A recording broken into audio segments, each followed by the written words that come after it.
You got questions to ask. I've just got a little bit of stuff, but mostly today I just want to talk about everything that's going on here.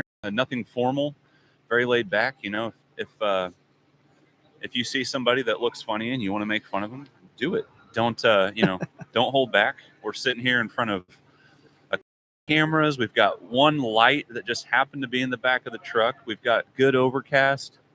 It doesn't look like we're going to get rained on anymore. I don't think so. Brian doesn't think we will. But we're down here. We're rolling. We're on. We're live. If you're joining us, thank you for jumping in here on the CWC pre-show. We've got a day of races. We're down here with Brian Reel at the inaugural 11-point Showdown. It's a weekend packed with high-octane rodeo, Western competition, stellar concerts, and, of course, Chuckwagon racing. So we're going to speak with Brian. He's the visionary. He's the founder of this event. And then we're going to speak with David Newman, who is actually the owner of Newman Farms Heritage Berkshire Pork, and he's also the vice president of the National Pork Board. But, yeah, how's it going, Brian? What have you been up to this week? Fighting mud. Fighting of mud. Yeah, a lot of rain. When you're planning for an event like this, what percentage of your thoughts were on the weather compared to how much of your week has been absorbed with weather? It's always on your mind, but there's really nothing you can do about it other than prepared. We have tractors. We've been pulling out a lot of trucks and trailers, just getting them into position or getting them out of trouble. Yep. So there's really no prep you can do for it other than just have some equipment ready for it. Yep. And it looks like you guys have been on the move with it. I was flying the drone over the field yesterday, and it was just like, there's a trailer that's stuck. There's a trailer that's stuck. And I could just see you got your truck, your tractors coming in and pulling people where they need to be. I mean, everybody knows when they come out to one of these events, there's a little bit of a level of patience you have to you get to your spot and then you set up camp and you're good for the weekend. Yeah, you can. My 16-year-old son, he started dragging trucks and trailers at 8 o'clock yesterday morning, and he came home at 3 this morning. Ooh.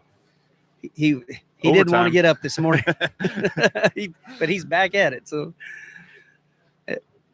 well, I know that that's been a big factor this week. As far as just like planning this event, I know that you've had a lot of help. You've tried to do this the right way. Go back to that initial sparkle in the eye, the initial idea that you had. What was that like, and what's the reality now for you? Well, 18 years ago, my wife and I went to Clinton and camped with some friends, and I helped hold their 4-up team there.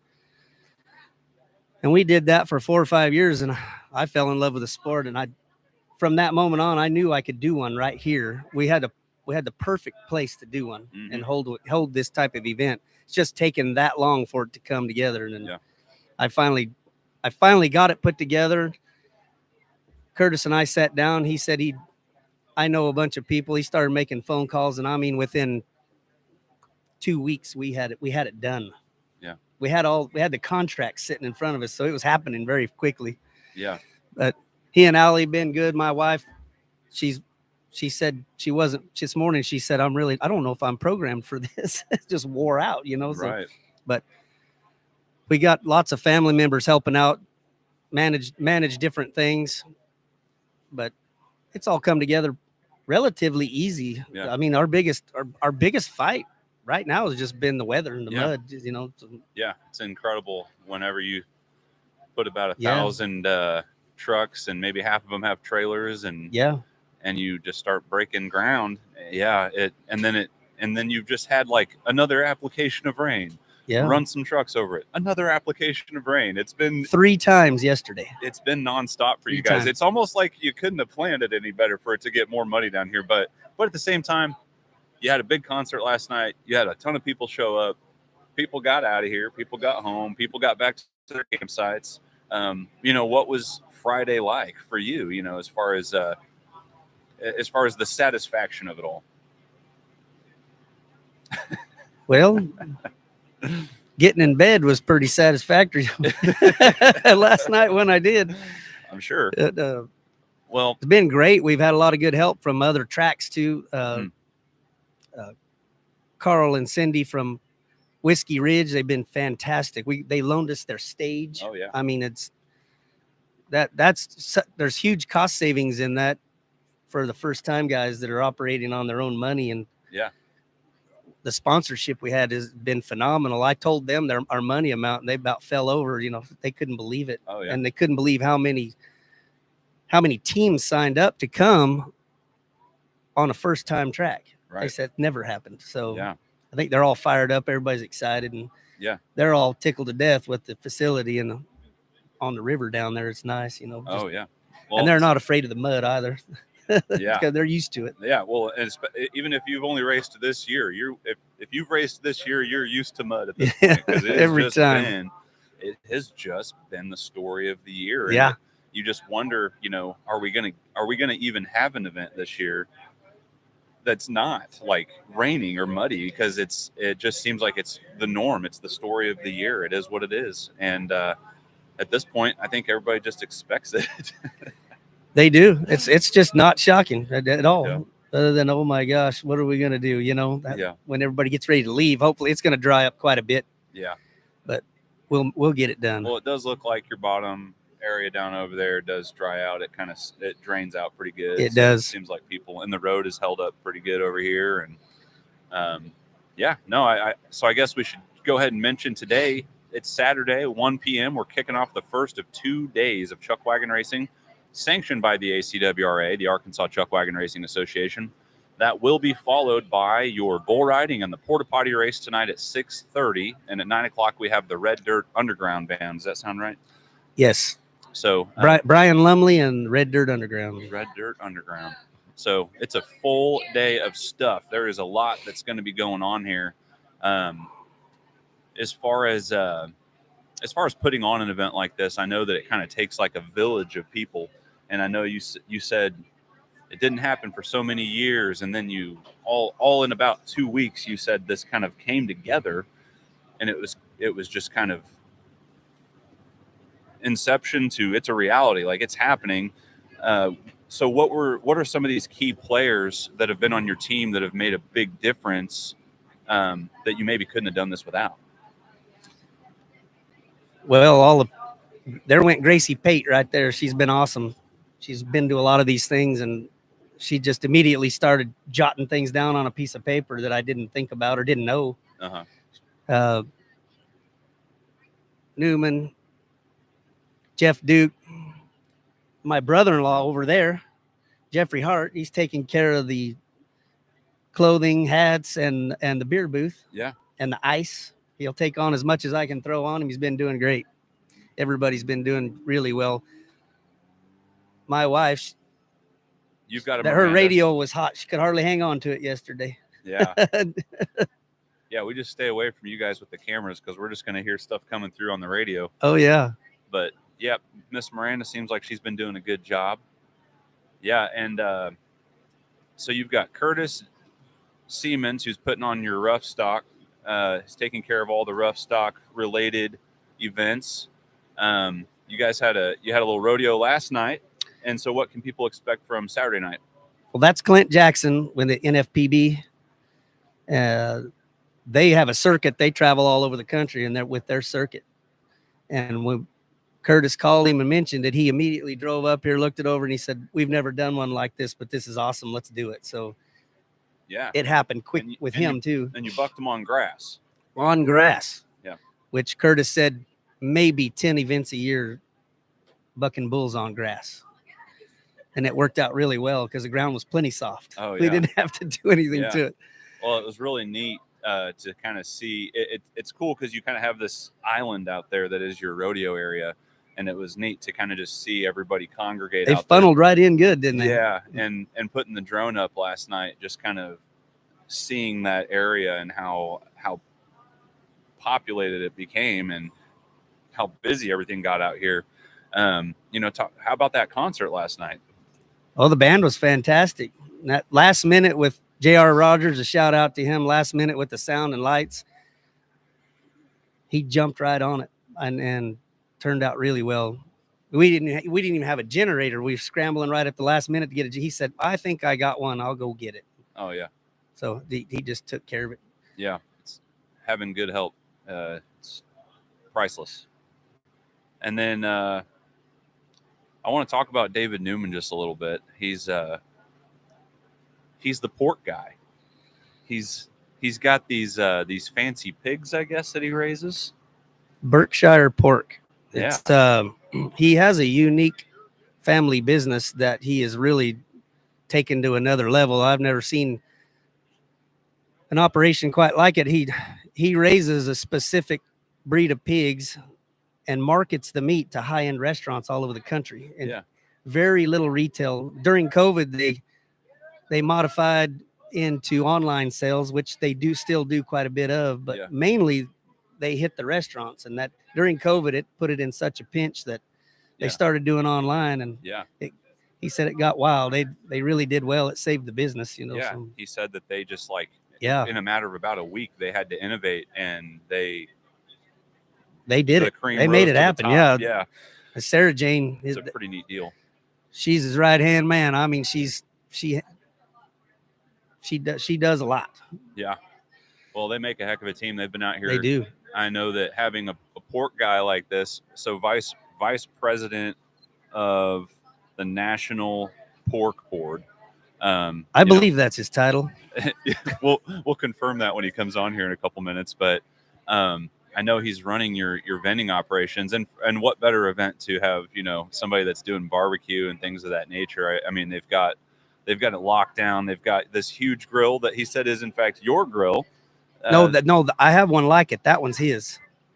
But it says real on it. Oh no, the open pit grill. Yeah, that's a Santa Maria style grill. Yeah. That was built out west. That thing is cool. It is. We tow it to a lot of events. David loves it. He cooks a lot of corn on it. Oh yeah. And I've grilled some things on it that he shook his head and said, I don't know about that. Pork in particular, and when he gets done, that's good. That's the way I was raised cooking out west on one of those. We didn't have smokers. Nobody did. Yeah. When they said let's barbecue, that meant big fire on one of those. On a huge grate. So now we've got both. He shares his recipes with me and me with him, So yeah.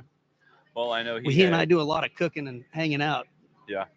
He's such a good guy. It's been neat kind of getting to know him this weekend. We'll probably bring him on here in just a second, but yeah, it looks like as far as the rest of your weekend goes, got a big day today. Big day today. Big day. Tomorrow you guys will have another day of racing with some awards to follow. Racing starts at 1:00 tomorrow. The awards will be directly afterwards. Right on. Well, sounds like you're getting the wake up call right now. So we're going to take 2 seconds here. We're going to bring David Newman on, assuming he's got his hair done. And it looks like he's just working away over there. So I told him to brush his teeth. That'd be all right. We're gonna. No, he's doing an awesome job with all the vending operations. You wouldn't think a man of his size has that much energy. That guy's nonstop. Oh, he's a big guy. He makes us all look bad. He'll be weed eating at 6 a.m. on Sunday. Yeah. Ditches in front of his house. He almost makes me think of like one of those military guys that just he just never stops, just goes. Never does. And he's pretty meticulous too about what he's doing. Done a lot of these big events, so he knows how to structure one of these and put it together, make everything flow. Well, and he has such a good. He has kind of a beautiful mind, as they say. A lot of all of it. You can ask him something historical about something in the world, and 30 minutes later, you just got Dr. Newman's speech, and you were in class. He remembers things well. Very well. Stuff goes in one ear and out the other for me a lot of times, but yeah, David's an impressive guy. I know he's rocking the vending operations here, but it seems like he's pretty busy when he's out there running all over the world doing his pork adventures. We're going to pull him over here. I don't know if we can switch to a screensaver for a minute or not, but Brian, thank you so much for having us down here. Thank you for being here. Yeah, thank Showdown. You. Let's get this thing kicked off. Yeah, and I hope next year that I'm kicking this thing off with like a float trip down the 11-Point River over here. Oh, yeah. We're going to organize one possibly on Wednesday or Thursday in the week. And I think it's brilliant. Just throw it out there for everybody. Show up at a central location and have the local float service pick everybody up and float right back down to here.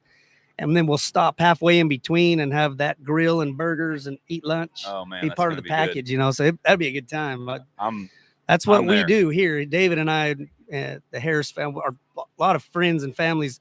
We spend a lot of time on this river in our John boats and floating, and fishing. And it's been dubbed a scenic river, or was Scenic waterway. A scenic waterway, and it's gorgeous. I flew the drone over it and all that kind of stuff. And I mean, obviously, you got a lot of water right now. It's looking. We've got plenty of water. It's full, but yeah, I can't see a better way to do this week than to start it with a float trip, and that's something that you guys will have your stamp on because nobody else has that. Nobody know it. And you have 3.5 miles of the river on your property. Yes. Gosh, dang. Yes, and you get a lot of visitors then. We do coming through. We do, and it's awesome. You'll go down there. A matter of fact, there's a couple of guys here from England that were floating down the Mississippi River. They're doing 1,100-mile float trip down the Mississippi, and they heard about it, so they rented a car or got a ride over here. They're here somewhere. I was supposed to talk to them at some point, and they came over here just to see this wild thing that they don't have it over there, you know. It's Felix and did you meet him? And it's Felix and his buddy. I met him and I interviewed him for a minute yesterday. Oh, I asked him to give me a bunch of those like catchphrases or whatever that you would say, you know, like jolly good or whatever. You know, I'm probably offensive, but it was still, hearing their accents was awesome. Oh, they're having a good time and they're getting some Southern hospitality. I'll tell you that. Oh, good. Yeah. They were, as the kids say these days, a little lit in the afternoon yesterday. And then I caught them over here at the rodeo and they had bought red shirts, your 11-point Showdown shirts. Yeah. And they were over there wearing them and they were just taking it in and they hadn't ever seen rodeo before. Really? And so they were just like, I don't know if I could do an accent, but I don't know why they would be on that. Why would they do this? It's completely berserk and absurd. Why they do it, we don't know, but we love it. We're so glad they're doing it. And they just had so much fun watching that yesterday. It was honestly as fun to watch them taking it in as it was to watch the rodeo itself. Oh, good. They'll go home and tell all their friends. Maybe they'll get a bunch of them come in next year. Oh my gosh, yeah. We need to put a sign on the river over there and say, "Come on over to the races" or something. Put another ticket booth down there. You bet. Catch some more traffic. Well, all right. So we'll take a little break here. Brian, again, thank you so much for having us, man. We just appreciate it. Yeah. It's been awesome to see what you've done in your first year. You're gonna have stories from this for the rest of your lives, and sometimes I just say celebrate all the struggle now and be present with it because it's just going to be a laugh in the rearview mirror, you know, when you guys it is. Remember that 10 years first down. one? Oh man, it was, you know.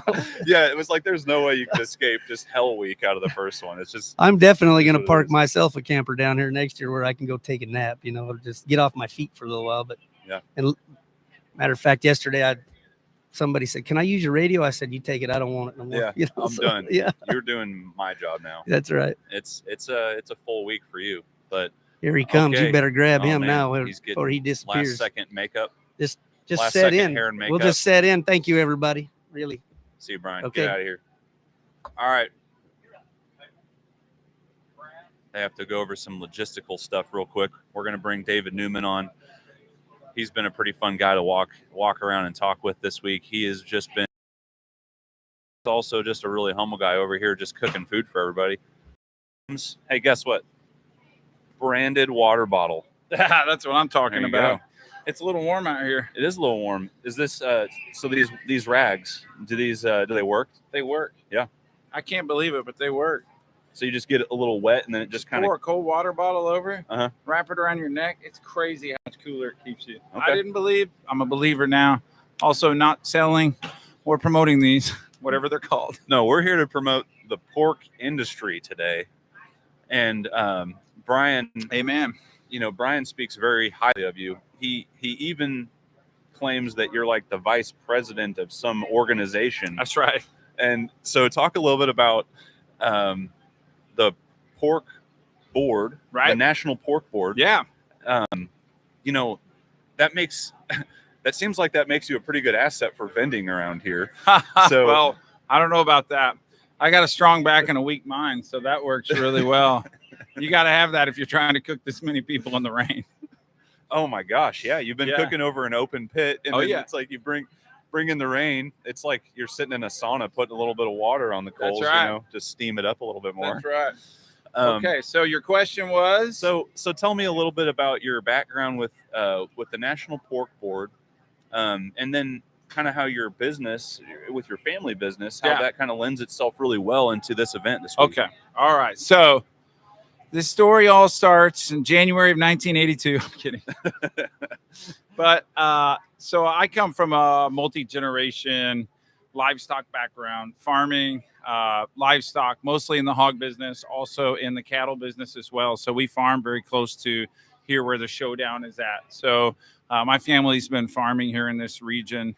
My son makes the third generation on the farm that we're at currently. So our primary business for years has been the pork business. Yeah. And so we've made a lot of transitions over time in the industry, meaning we have been large commercial, and we have also been what some people describe as being in the niche business, meaning we do a lot of direct-to-consumer marketing. And so about 25 years ago, we transitioned from being in the commercial business to actually owning the middleman spot, if that makes sense. So we started working to direct market meat, and specifically high-end pork. We have a very specific breed and meat quality that we track from our genetics and feeding standpoint.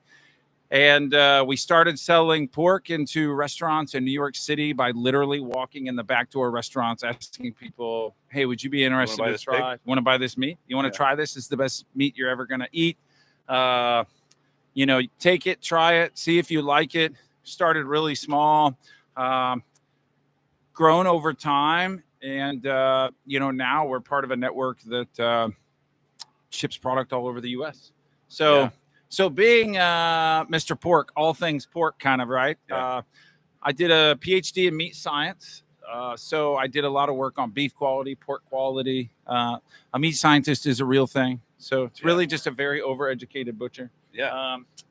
So I did that. And then over the years, right, professionally, I was actually, so I have been in business, obviously, farming, owning a meat company. I was a college professor, 13 years. Oh, okay. So then most recently, I transitioned. I'm senior vice president of market growth for the National Pork Board. So I lead a market growth team that is responsible for helping market pork globally. Yeah. And I think that that's super interesting. I know I was picking your brain about it yesterday.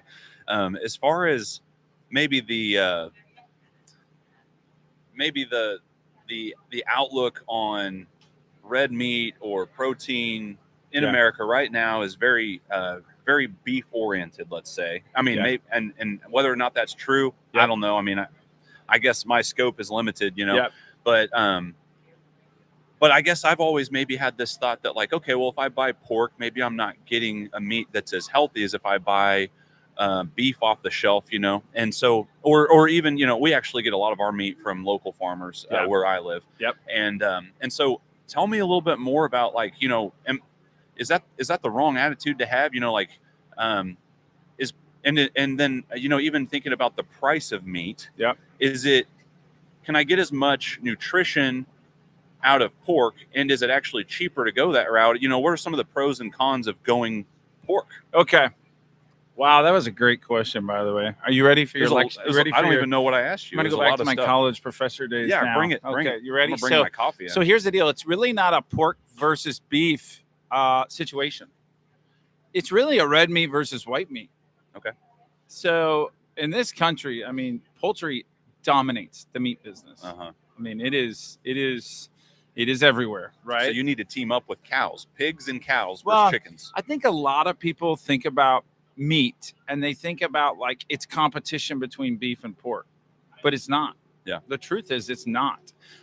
People that eat pork eat beef. People that eat beef eat pork. Yeah. It's pretty synonymous, right? I mean, they go together hand in hand. I like the bacon on the burger. How do you make everything taste better? Right. Add bacon. Yeah, right? Bacon. Yeah. And if you don't like whatever you put it on, you throw it away and you eat the bacon, right? Yeah. Why does that matter? It's flavor. Yeah. Okay. So now, all right, you got two different things that are happening to answer your question. One is, like, I'm going to sum it up and I'm going to say this. Protein is having a moment, meat protein is having a moment in this country like it never has before. Carnivore diet. Yeah, pre-COVID, everybody was talking about the alternative meats, the fake meat. Oh, that's the no, it's not. It's not the future. No, matter of fact, the repeat purchase rate on that stuff is abysmal. Yeah. Right? I mean, people buy it once, they eat it, they hate it, and they don't buy it again. So if you look, most of that stuff's moved back to the freezer section. Okay. So there's a portion of people that want to eat that. So think about all the advertisements you see today. Go into a convenience store, go into a grocery store. You know what you see? Everything says 30 grams of protein, 20 grams of protein, 25 grams of protein. So this thing about protein, and specifically meat protein, Gen Z and millennials, they're eating more meat than ever. Yeah. They're growing double digits year on year. So it's not plant protein they're looking for. Yeah. Thank God they're finally being told that if you want a whole protein, you talk about digestibility, what's good for you, red meat is the bomb. Yeah. Okay. I'm really summarized that. Yeah. But beef and pork, let's just talk about pork specifically, right? Think about the things that you require for growth and development. Okay. You absolutely cannot live without. So here we go. You've got vitamin B6, vitamin B12, niacin, iron, zinc, a whole list of micronutrients. You've got, of course, protein, and then you have fat. We were talking about fat today, because you require fat to survive, right? Your endocrine system needs it. So the more we've learned about the industry, what we've learned is that when it comes to growth and development, cognitive health, those things, pork is actually at the top of the list of being good for you and literally helping you stay smarter. Whether you are a pregnant woman, a young child, or an older adult. Yeah. So it's fascinating. But this thing of wild protein is having a moment. Now we have to help registered dietitians and doctors and physicians assistants and all these people understand that red meat is not the culprit. It's sugar. Yeah. Oh, yeah. Yeah. And really what I'm looking for in all of this is I want permission to eat more bacon. And I just want more pork in my diet. Permission granted. I just want people to tell me, David, you can eat more pork and it's good for you. You're going to be fine. You're not going to go into cardiac arrest. You can eat more pork. It's good for you. You're fine. And well, I'm not that kind of doctor, so I'm not going to make that claim. But here's what I will tell you: it's going to be pork chops this week. There's a lot of science when we think about fat. I'll go back to fat for just a minute. Saturated versus unsaturated fat, huge differences. Yeah. Right. You're also hearing a lot right now about seed oils. Oh, yeah. You're hearing a lot about, is that good for me? Is that not good for me? 25 years ago, avocados were bad for you. Oh, yeah. Oh, those things are high in fat. They're bad for you. They're having a moment. Yeah. Right. Now it's the only thing my wife will put on her toast. Right. Yeah. And think about avocado toast, bacon, avocado, right? Yeah. You know what the worst thing there is? The toast. It's the carbs. Yeah. That you're going to consume. So when you start really understanding this carnivore diet, this heavy protein diet, listen, bacon is not the culprit. I'm not going to go out here and tell you should eat 10 pounds of bacon every day, but just think about this, right? When you go to your doctor, it really aggravates me. This is my personal opinion, right? But I go to a doctor and he says, hey, okay, why are you here? I'm just here for my checkup. And before we get to anything else, in the first 5 minutes, he says, well, how much meat do you eat? By the way, that's the second I stopped going to that doctor. Because I go, yeah, but before you ask me, do I smoke cigarettes? How much alcohol do I drink? How much sugar do I consume? Did I go to Starbucks on the way? How many Pringles do you eat? How many 600-calorie breakfast drinks do you have in the morning? They say, how much meat? Because if you go and you ask a pregnant woman, for example, what do I need for the growth and development of my child to maintain where I'm at? They're going to tell you, you're going to get more from 3 to 5 ounces of red meat than we could give you in a 5-gallon bucket full of supplements. Oh, yeah. Right? So there needs to be a nutrition moment. Yeah. That's what needs to happen. People need to be eyes wide open and realize, in my opinion, that the world's solution is not all in a shot. Yeah. Well, I think it's fascinating, and it's just neat to hear from somebody that's really educated on this stuff, because there are a lot of preconceived notions about what you should and should not eat. Yeah. What's healthy, what's not. Eat all the fruit in the world if you want to, because that's better than eating candy. Well, I mean, fruit has sugar too. You can eat too much of anything, really, and people don't think about that. But But so to curve it back into this event here, you've been able to bring your expertise, especially your resources with pork in general. Yeah. How has that been an asset to the 11-point showdown? Okay. And talk about how this is a good two-way street for Brian and for yourself. Yeah. So I'm sure Brian told you, right? Brian's one of my best friends. We started talking about this a couple, 2-3 years ago. And of course, right off the bat, I'm like, hey man, I got the food. Yeah. You know, I'll figure it out. We got the meats, right? We're not Arby's, but we got the meats. You got the meats. So we started talking about this, and I've helped out with lots of events, done a lot of catering, done a lot of different, large scale events, things like that. So you see all the equipment we have. So my brother Chris, right? This is a family thing, so my whole family is here working, and because we're friends with the Reels, they're doing a family thing. Yeah. We're doing a family thing. We're bringing it together, right? So like we've got this concession trailer, the Rack Pack. That's my brother's rig. Yeah. We have these big smokers and everything else because, like for me, I don't cook for a living, but man, I love to cook, and I love to show up and be able to say to my buddies, let's cook 160 racks of ribs at a time. Right. Let's get this going. But I actually bought like these big smokers because when my kids do events at their school, it's just convenient. It's food safe. It's ready to go. But my whole family, we love to cook. We